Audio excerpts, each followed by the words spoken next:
esta serie de videos hemos estado recorriendo rápidamente los primeros 3 capítulos del libro de los Hechos.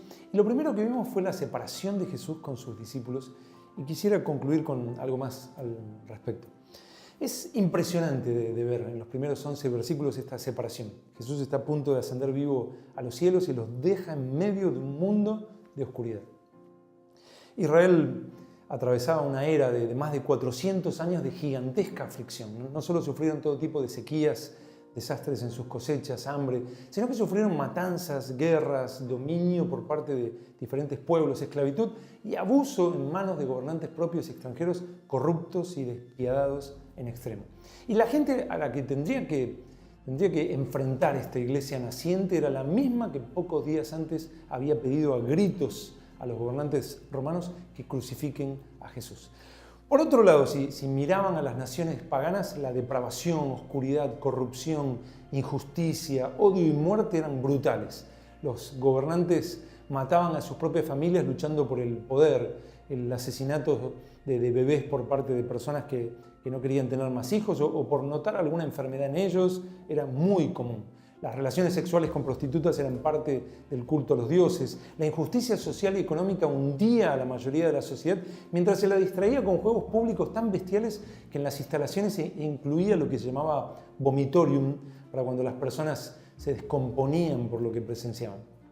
Jesús se iba. ¿La iglesia quedaría en medio de un mundo así?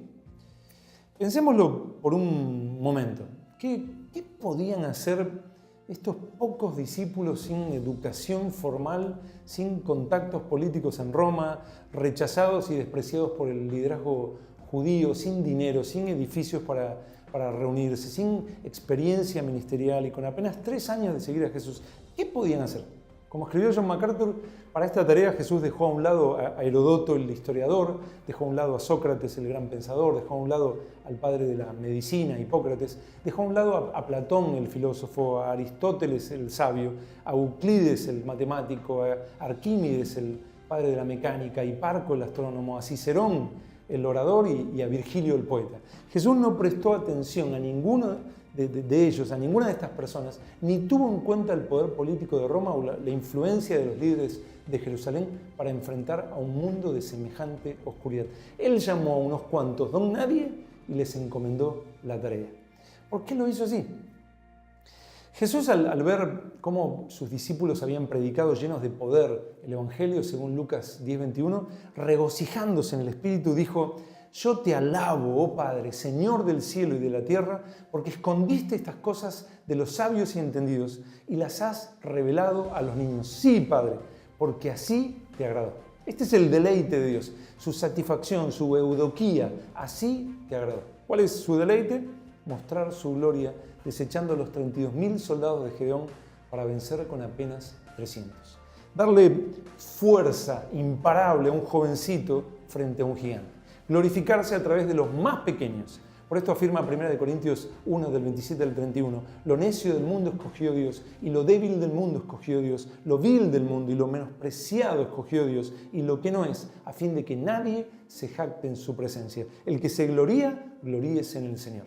Y en 2 Corintios 4:7, tenemos este tesoro en vasos de barro para que la excelencia del poder sea de Dios y no de nosotros. Los discípulos claman por el fin de los sufrimientos. Ellos esperaban que Jesús trajera inmediatamente la exaltación de Israel y el fin de la aflicción. Ellos tienen un clamor en su corazón reflejado en Hechos 1:6. Señor, ¿restaurarás el reino de Israel en este tiempo? Pero Jesús les explica que aún no es el tiempo en Hechos 1:7. La oscuridad en el mundo continuaría un tiempo más. Y solo el Padre soberano sabe cuánto más. Pero a ellos se les dará un poder superior. Un poder que está por encima de los poderes políticos, militares, sociales, económicos y religiosos falsos. Un poder que obtendrá la victoria suprema ante toda oposición, dificultad e imposible. Jesús les declara: pero recibiréis poder cuando haya venido sobre vosotros el Espíritu Santo. Para Jesús esta era suficiente capacidad para la batalla que enfrentarían y los envía. Y ya en el primer día, el día en que viene el Espíritu Santo a cumplir su misión en y a través de la iglesia, se comienza a ver cómo el avance del Evangelio se hace imparable. No hay poder que pueda oponérseles. Un poco después, en Hechos 4, el liderazgo judío los amenaza con prisión y muerte si continúan predicando en el nombre de Jesús. ¿Ellos qué hacen? Ahora tienen una prohibición de predicar. ¿Cómo superarán este obstáculo? ¿Cómo harán para continuar con la misión que Jesús les encargó? ¿Qué armas van a usar si los quieren arrestar y matar? La iglesia se reúne. ¿Qué hacen? Según Hechos 4:24, alzaron unánimes la voz a Dios. ¿Qué pidieron? Ya lo habían entendido. No esperaban el fin de la aflicción en ese momento. En el principio de la oración, dejan la situación en manos del Dios soberano y luego piden más del poder que estaba por encima de todos los poderes de este mundo. Ellos dicen: Señor, mira sus amenazas y concede a tus siervos que con todo denuedo hablen tu palabra mientras extiendes tu mano para que se hagan sanidades y señales y prodigios mediante el nombre de tu santo Hijo Jesús. Y hermanos, esto fue suficiente para ellos. ¿Notas el determinante mensaje que nos presenta el libro de los Hechos? Nosotros estamos en medio de una sociedad con una maldad creciente, dedicada a buscar punto por punto lo que Dios ordena para pisotearlo, corromperlo y gritar al cielo como en Job 21, 14, 15, apártate de nosotros porque no queremos el conocimiento de tus caminos. ¿Quién es el Todopoderoso para que le sirvamos? ¿Qué podemos hacer nosotros ante todo esto?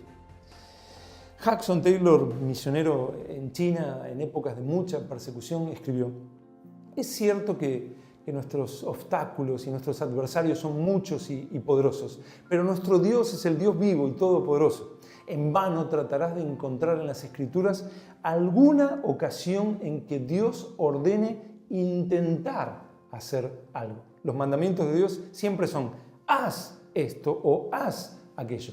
Si el mandamiento proviene de Dios, el único curso de acción a seguir es obedecer. El poder de Dios está a nuestra disposición. Somos personas sobrenaturales, dice, nacidos de nuevo por un nacimiento sobrenatural, guardados por un poder sobrenatural, sustentados sobrenaturalmente con enseñanza de un libro sobrenatural. Somos guiados en las sendas correctas por un capitán sobrenatural para obtener victorias seguras. El Salvador resucitado, antes de ascender vivo a los cielos, dijo: toda potestad me es dada en el cielo y en la tierra, por tanto, id.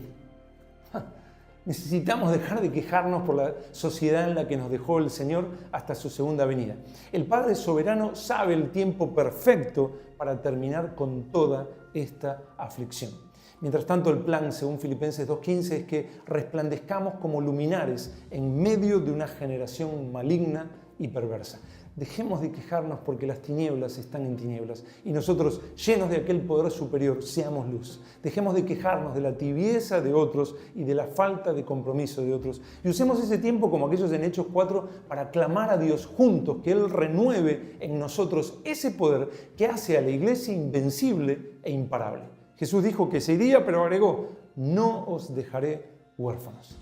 Teniendo a nuestra disposición semejante capacidad en Cristo, ¿por qué vivir como si hubiéramos quedado huérfanos? ¿Por qué usar los poderes humanos que nunca han vencido en la tremenda batalla en la que estamos involucrados, cuando Dios mismo puede ser quien va delante nuestro haciendo lo imposible? Jonathan Gofford escribió: mi convicción es que el poder divino tan notorio en la iglesia en Pentecostés no es más que lo que debe verse en la iglesia hoy. El cristianismo normal, como fue planeado por nuestro Señor, no se supone que comience en el espíritu y termine en la carne. La construcción de su templo nunca fue ni con ejército ni con fuerza, sino siempre con su espíritu. Y agrega: cuando los siervos de Cristo, comprados por su sangre, le ceden el dominio, todos los recursos de la deidad están en activa operación para la gloria del Cordero que fue inmolado. Yo estoy convencido, dice, de que la mayoría del pueblo cristiano está viviendo muy por debajo de lo que el Maestro planeó para ellos. Es hora de que prestemos atención a la exhortación de Charles Spurgeon. Él dijo: Jesús de Nazaret fue ungido por el Espíritu Santo. Ahora entonces, si Jesucristo, el gran fundador de nuestra fe, necesitó ser ungido por el Espíritu Santo, ¿cuánto más sus ministros? Y también dijo: si yo pudiera hacer una sola oración antes de morir, debería ser esta: Señor, envía a tu iglesia hombres llenos del Espíritu Santo. Dale a cualquier denominación tales hombres y su progreso será poderoso. Por el contrario, más bien, lleva a tales hombres a elegantes seminarios de gran refinamiento y compleja educación, pero con poco fuego y gracia, perros mudos que no pueden ladrar. Y esa misma denominación, dice, entrará en declive. Lo que Satanás no logró por la persecución de la iglesia, lo logró en algunos casos a través de creyentes inmaduros y en otros casos infiltrando a sus ministros. Llenó sus bocas de todo lo referente al poder de Dios dado a la iglesia, llevó todo al extremo y creó en nosotros fiebre, rechazo de oír acerca de dones, milagros y aún, en algunos casos, hasta de oír el nombre del Espíritu Santo, asociándolo con ciertas falsas enseñanzas. Como escribió Martin Lloyd-Jones, las personas tienen tanto miedo de lo que denominan fanatismo que para evitar estas cosas se van al otro extremo opuesto sin considerar lo que se nos ofrece en el Nuevo Testamento. El opositor de nuestro Dios y atacante de nuestra alma ha dirigido a lo largo de los siglos su ataque de la forma más estratégica posible. En la guerra, el ejército contrario busca de forma principal intentar destruir las armas con las que va a combatir su enemigo. Si acaso pudiera descubrir dónde está su arsenal, intentará hacerlo desaparecer. El enemigo sin armas, ¿cómo peleará? Nosotros, como el apóstol Pablo nos enseñó, no debemos ignorar sus maquinaciones para que él no gane ventaja. La era donde el Espíritu de Dios actúa de la forma más plena, más poderosa y más extensa, ya está entre nosotros y en nosotros desde hace 2000 años. Y en Cristo es una realidad para nosotros. Thomas Watson escribió: las dulces comunicaciones del Espíritu de Dios son las primicias de la gloria venidera. El apóstol Pablo afirmó en Efesios 1:3 que Dios ya nos bendijo con toda bendición espiritual en Cristo. No es algo que hará, ya nos lo dio. Ahora lo apropiamos en fe. Y dentro de las bendiciones del pacto en Cristo, según Efesios 1:13, tenemos el Espíritu Santo de la promesa. Y así Efesios 1:19 y 20 incluye la supereminente grandeza del poder de Dios para con nosotros los que creemos. Es ese mismo poder, el mismo poder que operó en Cristo, resucitándole de los muertos y sentándole a su diestra. Pero así como Pablo creyó necesario orar por los hermanos en Éfeso para que Dios alumbre su entendimiento y puedan saberlo, entenderlo, creerlo, según Efesios 1, del 15 al 18, así necesitamos que Dios alumbre nuestro entendimiento como iglesia hoy. El fin de todo esto, como expresa Pablo en la misma carta, a aquel que es poderoso para hacer todas las cosas mucho más abundantemente de lo que pedimos o entendemos, según el poder que actúa en nosotros, a Él sea gloria en la iglesia, en Cristo Jesús, por todas las edades, por los siglos de los siglos. Amén.